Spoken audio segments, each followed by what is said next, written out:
Yeah, I couldn't agree more with what you say, and it is completely separate networks, because when you look at who patients connect to online and which sites they visit, etc., rarely is it a pharma site, almost never. Just by the nature of it, they don't really trust that information. And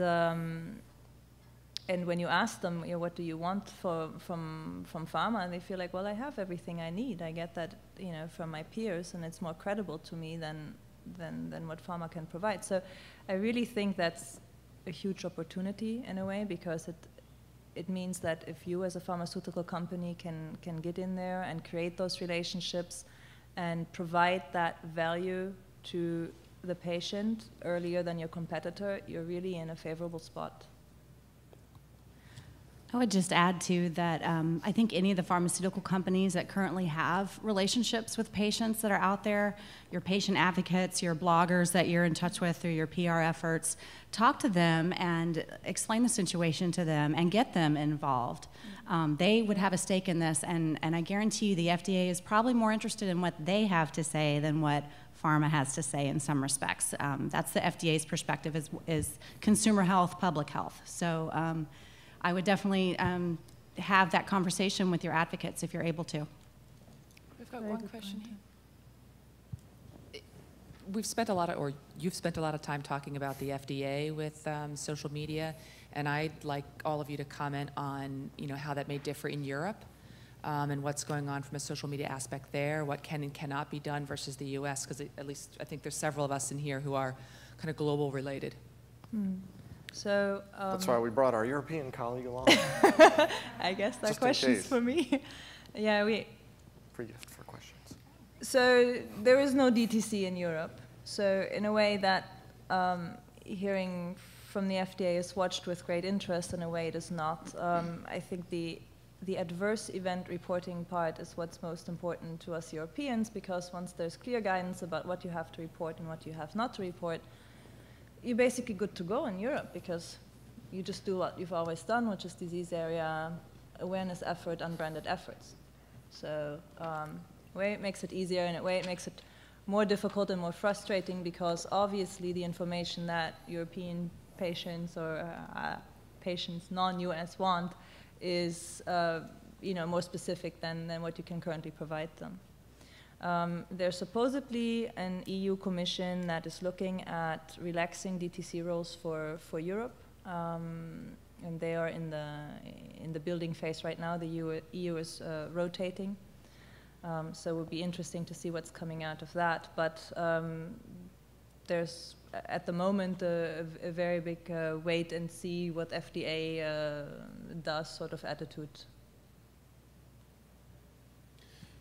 Well, I think some things in the U.S. could benefit, some companies or some marketers could benefit from what maybe European countries have to do, is move away from the branded type of marketing and messaging that they try to do on social media, which is this is really all about.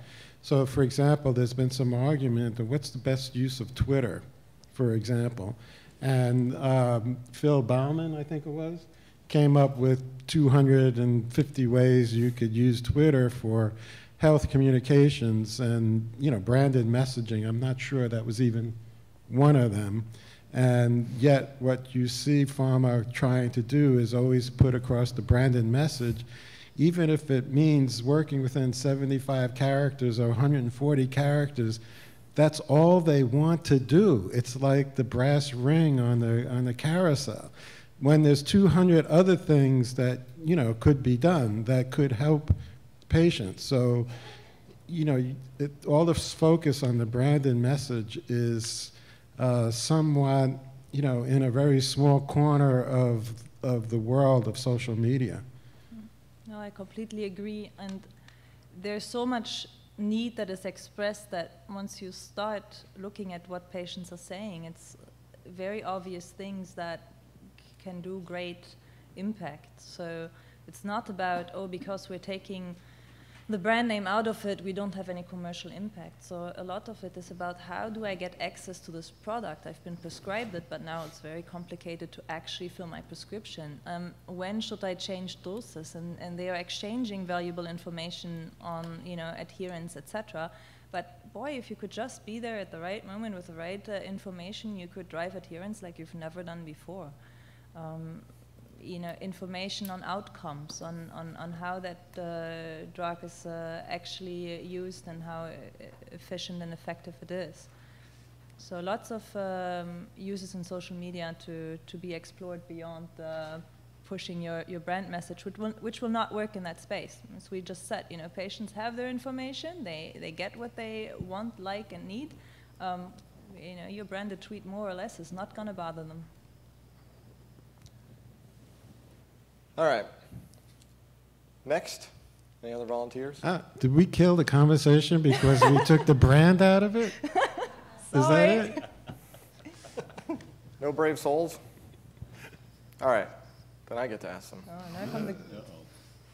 All right, so we've talked a ton about social media and the FDA hearings, and it's a whole, it seems to be the big buzz, fun, exciting thing to talk about. This is sort of e-communications in general, this conference. So what are some of the digital tactics that we haven't really talked about here that kind of present the biggest opportunity, you think, that are missed? Can't say anything social media.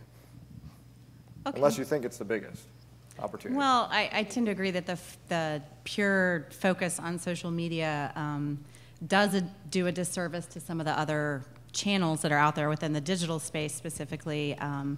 I think there's still a lot that could be done with search engine marketing that isn't being done in pharma, and also with just your kind of back to basics relationship marketing, and email is another one that if you look at the analytics, it delivers, yet it's not really sexy, and we're not talking about it at conferences. So I would just challenge people to kind of balance the shiny object with what's actually working and what's proven, and find what you need somewhere in the middle. All right, who's next? This is going to sound really retro, but I think the biggest opportunity from the big picture perspective is just simply using all these different tools for effective storytelling.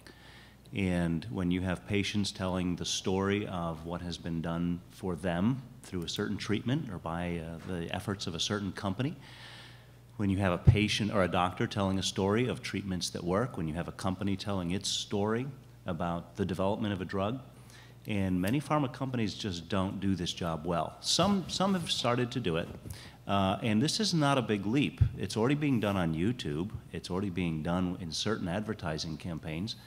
It can be done safely in the social media environment, or it can be streamed to mobile. It can be put on websites. It can be put on YouTube. But there is an incredible power to using video to tell stories. And there are a lot of stories that ought to be told. And I think as an industry, we should be using those tools much more effectively in a whole range of digital formats, and get away from the very dry and academic way in which we often present information, and just be more effective storytellers and put a human face on the industry.